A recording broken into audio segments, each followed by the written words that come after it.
we do, guys? Listen, this is a rather impromptu Friday Waffle.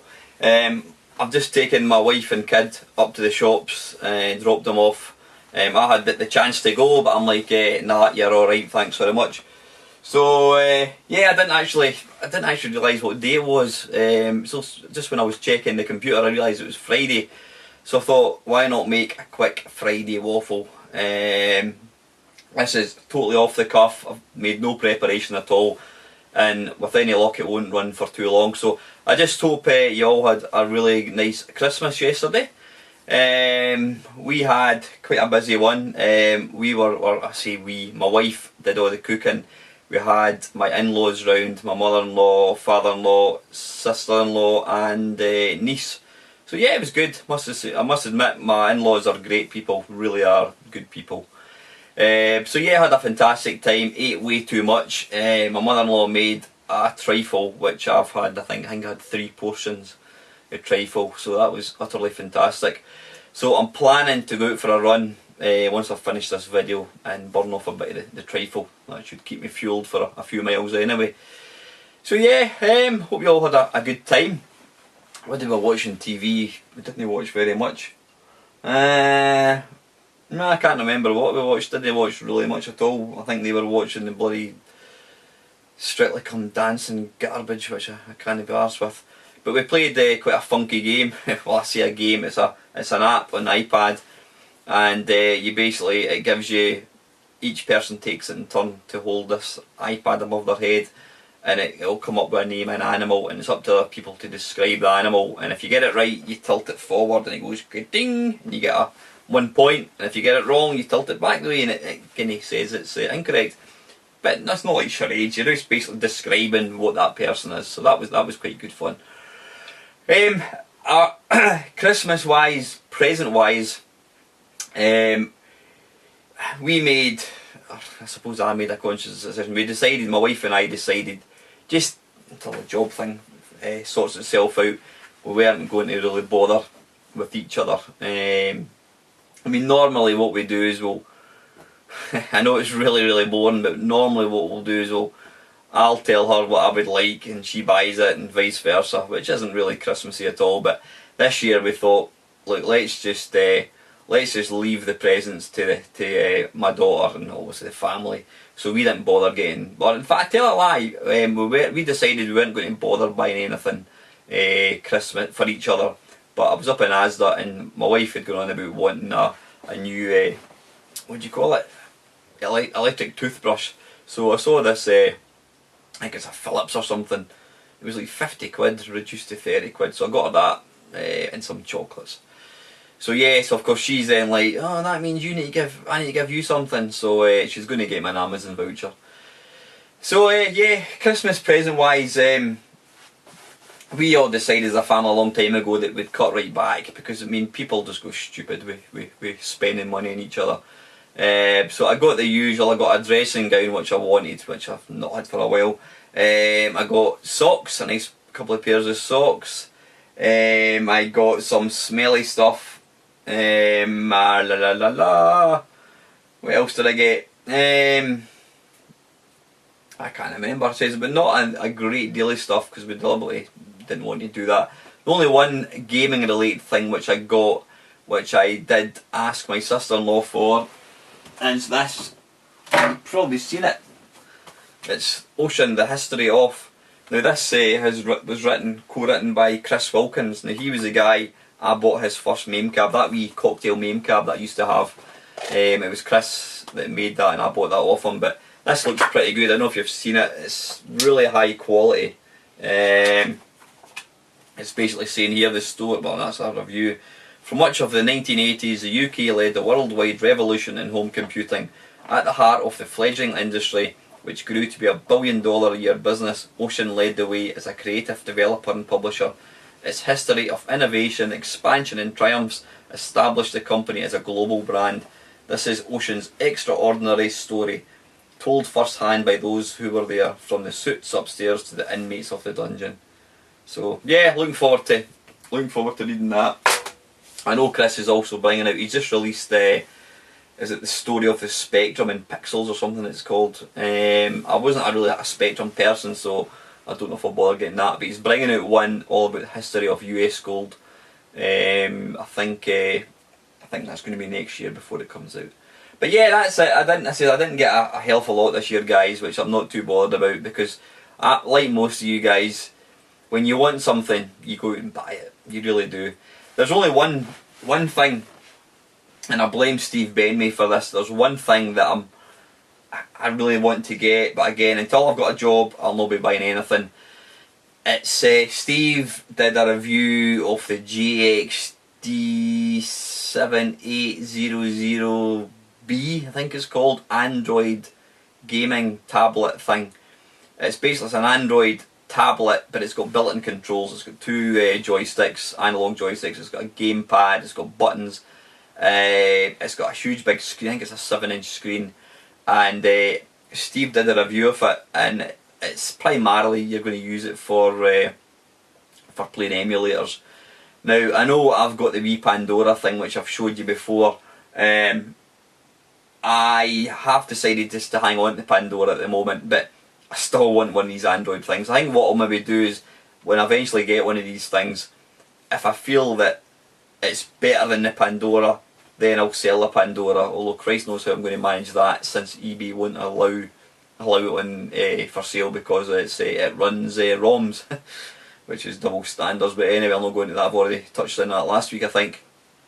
So yeah, I quite fancy, when I was doing a Google search of the GXD console, and somebody mentioned about it's called NVIDIA Shield, and this thing it basically looks like an Xbox 360, put my teeth back in, Xbox 360 controller. It's black, it's in the same shape, but it's got this, it's like a clamshell type, it's like the Game Boy Advance, the Game Boy Advance SP I think it was, a clamshell. It's got the controller, and it's got the wee flip up screen.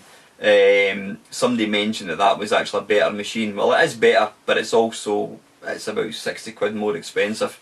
So I really quite like the idea of that one. Apparently you can play it'll play stuff like Half-Life 2 and Portal and things like that. I mean, it's got a quad processor, it's super powerful.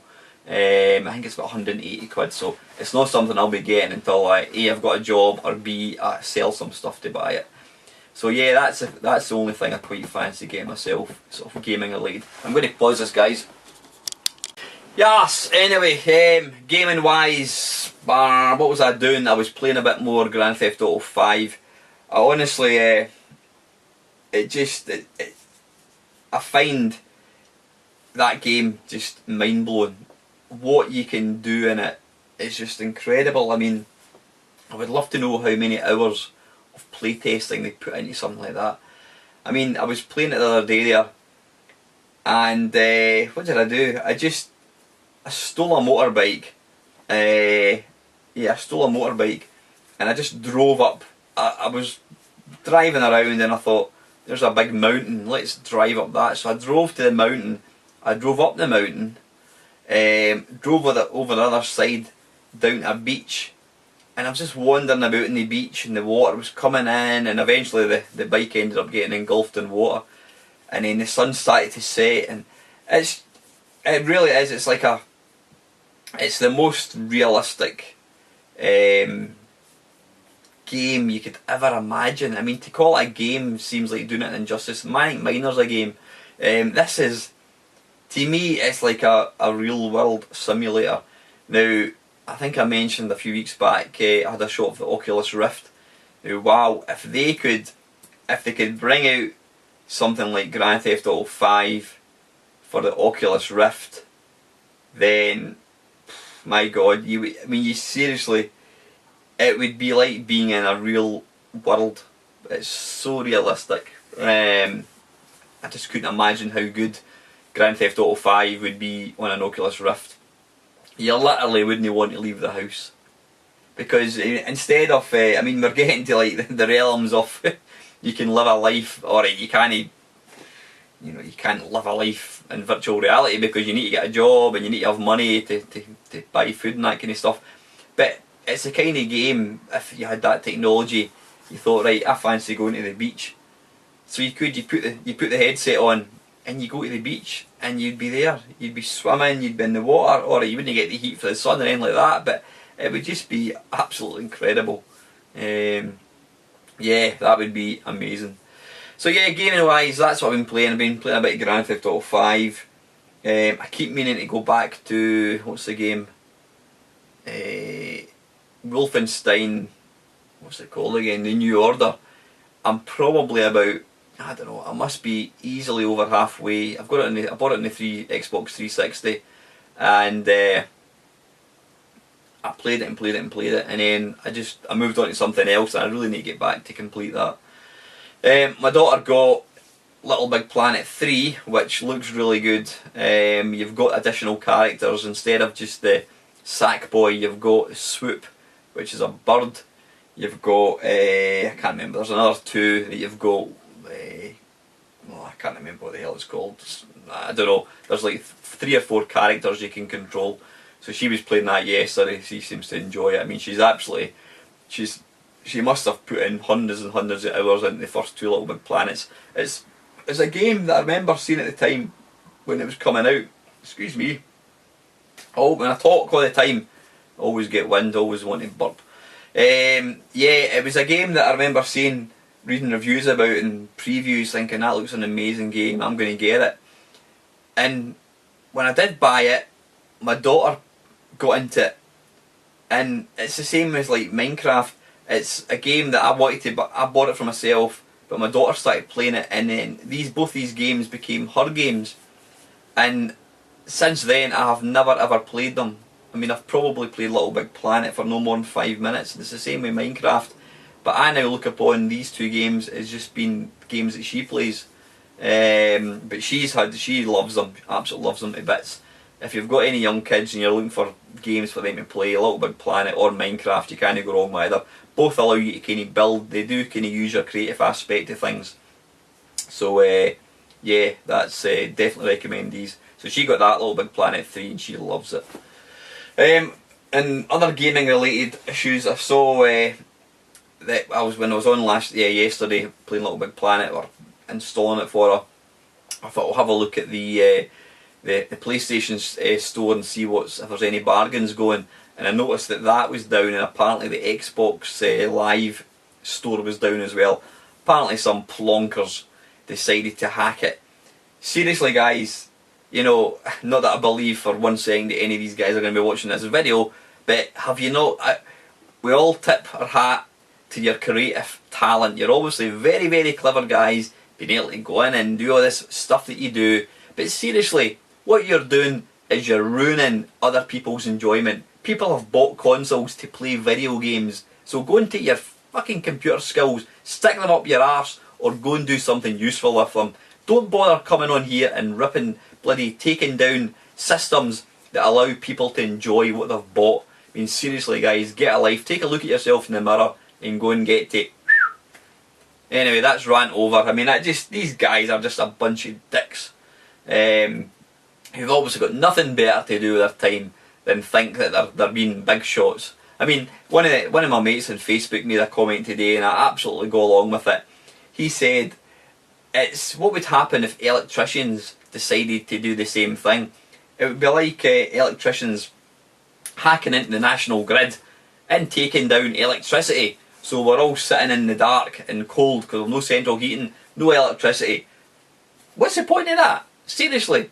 I mean, I know you'll always get vandals and people who try and make a name for themselves, but honestly guys, you're obviously very, very clever computer guys. Why don't you put your creative talents to better uses? Put it to improving the lives or enriching the lives of disabled people, or, you know, coming up with some new technology to help people. Not taking down gaming systems, gaming online systems. People pay a lot of money to buy games and enjoy themselves, and plonkers like you go out your way to try and destroy that. That's you're just a bunch of dicks as far as I'm concerned. Talking of dicks, I see somebody shared on my Facebook a picture of a girl. She was cracking a joke about she said she gave, in fact, you know what, I'm not even going to repeat the joke. She cracked a joke basically mocking the 6 people who were killed in Glasgow on not Boxing Day, what day was it, Christmas Eve or the day before? I don't know. I mean, I know you'll always get people cracking jokes at other people's expenses, but other people's expense I should say, but you know, something this terrible at this time of year, it doesn't matter what time of year it is, it would be bad any time, but somebody has just lost their parents and their daughter, and you get arseholes. This young girl, I mean probably about 18, 19 years old, taking a selfie, cracking this joke, belittling the death of these people. You know, I don't know. That girl just needs a good slap to the face and told to grow up. I just hope that people like that are never ever subject to the torment and destruction of what some people have had to endure these last few days with that tragic accident. So anyway, that's enough of me. I'm getting a bit too serious with that, guys. Anything else? Anything else? La la la la la. I'm trying to think. There was something else I was going to mention, and I can't remember what it was. Nah, I can't remember. Nah. Anyway, listen, guys. I think I'm going to draw this video to a close. Like I said, I wasn't intending to put out a Friday Waffle, so this is a very, very short one. I'll no doubt be back over the next couple of days, putting out videos as normal. So anyway, guys, oh listen, yeah, just a very, very quick one. I'm going to include, it was a Lawn Boys Post 1975. Dave, he was doing a video response to somebody, and it was basically, what are your memories of Christmas? Now, being a parent, anybody watching this video who's a parent, you don't even have to be a parent, yeah, probably more likely to be a parent, you'll know yourself that when kids come along, yeah, Christmas, I mean, Christmas to me is special when you're a kid.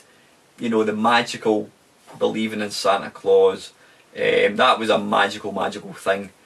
But then as you get older, obviously you no longer, or you find out that Santa Claus was just a big fat lie. And for me as a kid, that Christmas changed when I found out that Santa Claus didn't exist. Things changed for me, but yeah, so then Christmas just becomes another day. But when you get kids, you got young kids, obviously the magic, you're going along with the whole premise about Santa Claus, and you're living Christmas through their eyes, and again it's magical, it's good fun. But this year was the first year that my daughter has now realised that Santa Claus is just a fictional character. And that was a bit sad for us because, you know, I mean, she's 11 years old, so probably we got 10 years out of it, which was pretty good going. I half expected. She did ask over the last couple of years about Santa Claus, and I certainly, for one, wasn't going to be the person to tell her that he didn't exist. But yeah, so this was the first year that she knew Santa Claus didn't exist. But she still wanted to put out carrots and that kind of nonsense.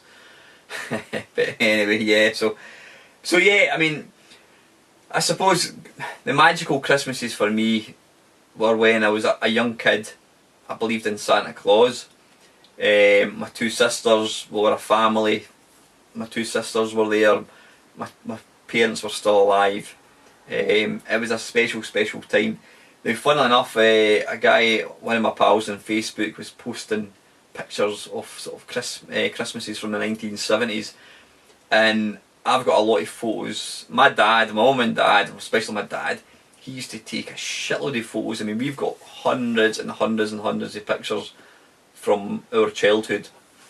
I've never known any family to have as many photographs as my family did. Alright, now with smartphones and photographs are 10 a penny, but back in the 70s and 80s, before smartphones came along or digital cameras came along, it was all about, you would have to buy a film, and the film would have either, was it 12, 24 or 36, I think it was, pictures. So that was it. You had, I mean, you have a 12 photograph spool, that was it.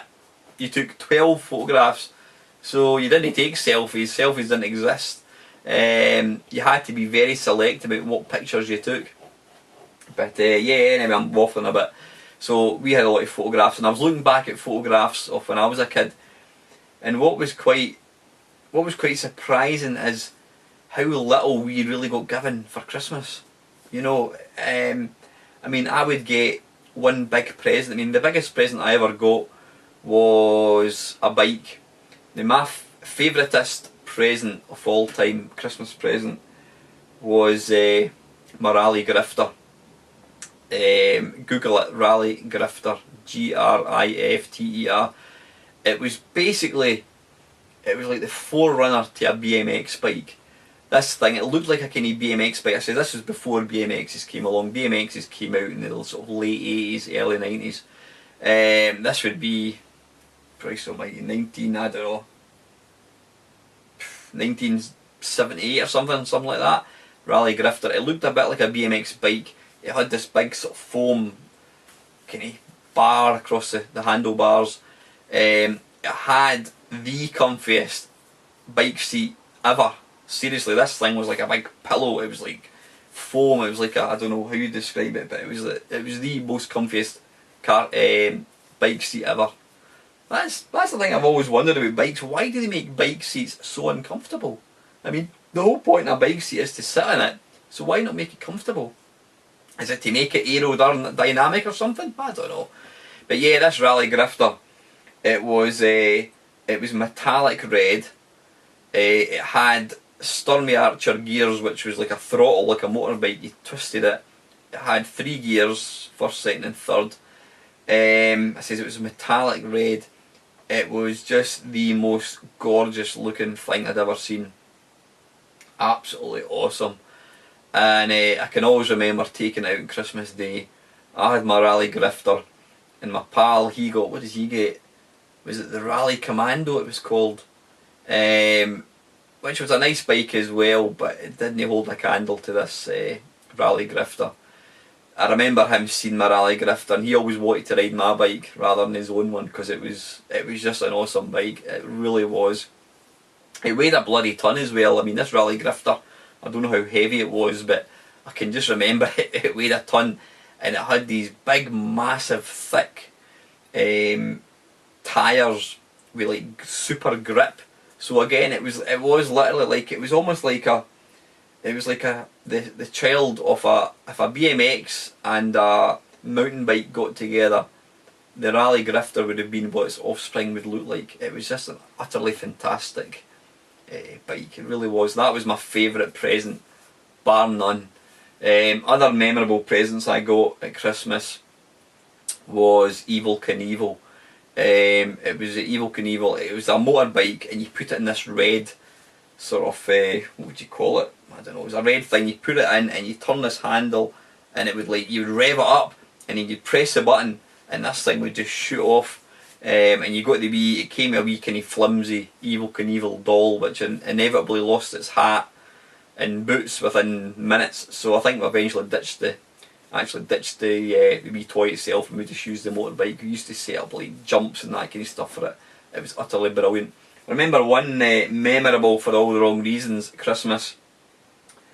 I got the Action Man dinghy, and this dinghy had a little outboard motor. You put a battery in it, and you could put it in water. And on Christmas Day or Boxing Day, probably it wouldn't be Christmas Day because we always went to the in-laws, whatever. Not the in-laws, always went to my granny's. But it was just after Christmas time. I went down to, there's a river, the River Amond. I went down to the River Amond with this boat or dinghy, and I put an Action Man on it. Now, bear in mind it's the middle of winter. Obviously the water's going to be high because of all the rain that you get in Scotland. And I launched this boat, I put the wee motor on, and I pushed it out, and I decided to sort of run at the side of this boat, and the wee boat was chugging along, and I was running at the side of it. Then eventually the water obviously got to the rapids, and this wee boat, I think at one point the Action Man fell out into the water, and I was watching it, and I got to this bit. It was really, really steep rapids, rocks, and the water was really, really quite high. and this wee boat was going chuk chuk chuk chuk chuk chuk chuk chuk chuk, and it just got sucked under a current. I never ever saw it again. I was absolutely gutted. So yeah, that was my Christmas present. It vanished in the space of 10 minutes playing with it. I always did wonder what happened to it. No doubt it would reappear at some point. I mean, it was made of plastic, and I'm sure it probably, when the river was at a low, somebody would have probably found it or something. But yeah, my wee boat never lasted any time at all. Absolutely gutted. Yeah, the thing is, a lot of guys that are probably watching this video, you know, I think there was a VR about your favourite sort of Christmas regards computer games. Now, because I'm an old fart, I had to buy my first, well, apart from my first computer, which was a Texas. I think I just got that. I don't think it was a Christmas present. I had to buy my Commodore 64. I mean, I would be, what, 16, 17. So I was still at school, I got a part-time job, and I bought my Commodore 64 on hire purchase. I think it was £12 a month or something, £12 a week, whatever it was. So I bought it. So yeah, when computers came out, I was already too old for that. My mum and dad weren't going to go and buy my computer because I was working. So I don't have any gaming memories at Christmas. I mean, my mum and dad, they wouldn't even buy me any computer games. I wouldn't have asked them to buy them because they were expensive. But what we used to do is, me and my mates, we would buy each other Christmas presents. So the only computer related stuff I ever got would be my mate would buy me a game. Invariably I would tell him what game to buy. I'm trying to think what games I did get for Christmas. I got Cobra for the Commodore 64 from my mate, and it was absolute pish. It was a terrible game. Great game in the Spectrum, but bloody awful in the C64. I got an Atari, what the hell do you call it? It was a fruit simulator game. I think it was by Anko. Was it Anko? I think it was. In fact, I've actually got a photograph of me playing it on Christmas Day. I'll see if I can dig it out. Yeah, that was, I got that from my mate Grant for Christmas. But I don't remember any other computer games. As I said, I was older, I was growing up. Well, I was growing up as a 17-year-old could be when computers were out. So I don't have any video game related stories to tell. I mean, I got Astro Wars. That was probably my only kind of video gaming, if you call it a video game, related Christmas. Astro Wars. That was when would that be? 1980, something like that. 81 maybe. 79, 80, something like that. But yeah, I played Astro Wars. Was a great game. I remember that fondly. But yeah, nothing else gaming related. I mean, I used to see all these different systems in the shops at Christmas, but actually my mum and dad, they didn't have a lot of money.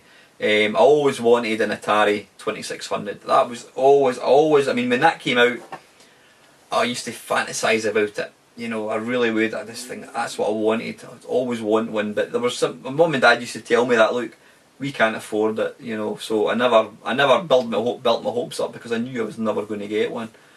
But yeah, like I says, back in the day we didn't get an awful lot, but I had some fantastically happy memories. I do remember getting a Lamborghini remote control. Now this isn't remote controls like the remote control cars you know nowadays where it was cordless. This was a fucking plastic toy, a plastic Lamborghini, and it had the wee wire and you had the controls. So it technically wasn't remote controlled. It was just you controlled it using a wee control panel, but it was linked to sort of like a 1 metre wire, so it wasn't technically remote controlled. But yeah, I remember asking for that for Christmas. I think I saw it in the catalogue, and I went looking for my Christmas presents, and I found them. I found this remote control car in my mum and dad's bedroom in their wardrobe. And like Dave, Lone Boys, post 1975, when they were out, I went upstairs and I actually took it out the box and I put batteries into it and I was playing with it. I mean, looking back on that toy, it was you could probably get the same thing for probably under £10. I mean, and I think that was my main present. I mean, seriously, I'm not looking to get sympathy here because I had a fantastic childhood, I really did, but we didn't get a fraction of what kids get now. but they were brilliant and we appreciated them, you know, we really did. I mean, now kids just get an absolutely stupid amount of money. They get iPhones, they get iPads, you know, you're talking hundreds and hundreds of pounds. But anyway, listen guys, I'm kind of blabbing on a wee bit now. That is it. I didn't expect to even make a Friday waffle, but I thought I'll take the opportunity to knock this out before my wife and kid return from the shops. So anyway guys, I hope you're having a great Christmas. Yeah, and I shall catch you later, and as usual, thank you very much for watching.